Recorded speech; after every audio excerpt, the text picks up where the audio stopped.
વિધાનસભામાં કોંગ્રેસ પક્ષના નેતા અમિત ચાવડાએ મુખ્યમંત્રીને પત્ર લખ્યો છે।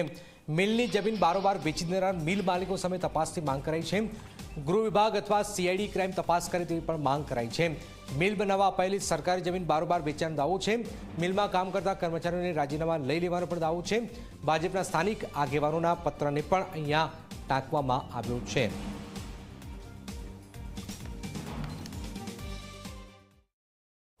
સતત વર્ષોની રજૂઆત પછી આ બાબુભાઈ રાઠોડ દ્વારા ગુજરાતના શ્રમિકોનું જે દર્દ છે, જે તકલીફ છે, જે શોષણ છે, જે અન્યાય છે, બહાર આવ્યો છે।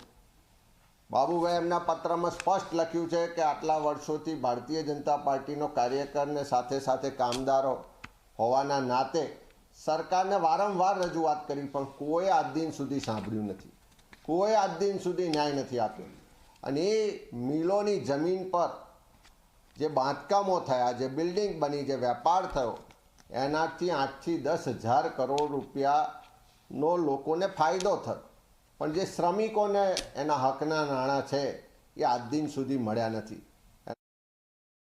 અને શ્રમિકોને તાત્કાલિક એમના હકના નાણાં મળે એની જે એનો અધિકાર છે, શ્રમ કાયદા મુજબની જે જોગવાઈઓ છે એ મુજબના તમામ લાભ આ શ્રમિકોને મળે।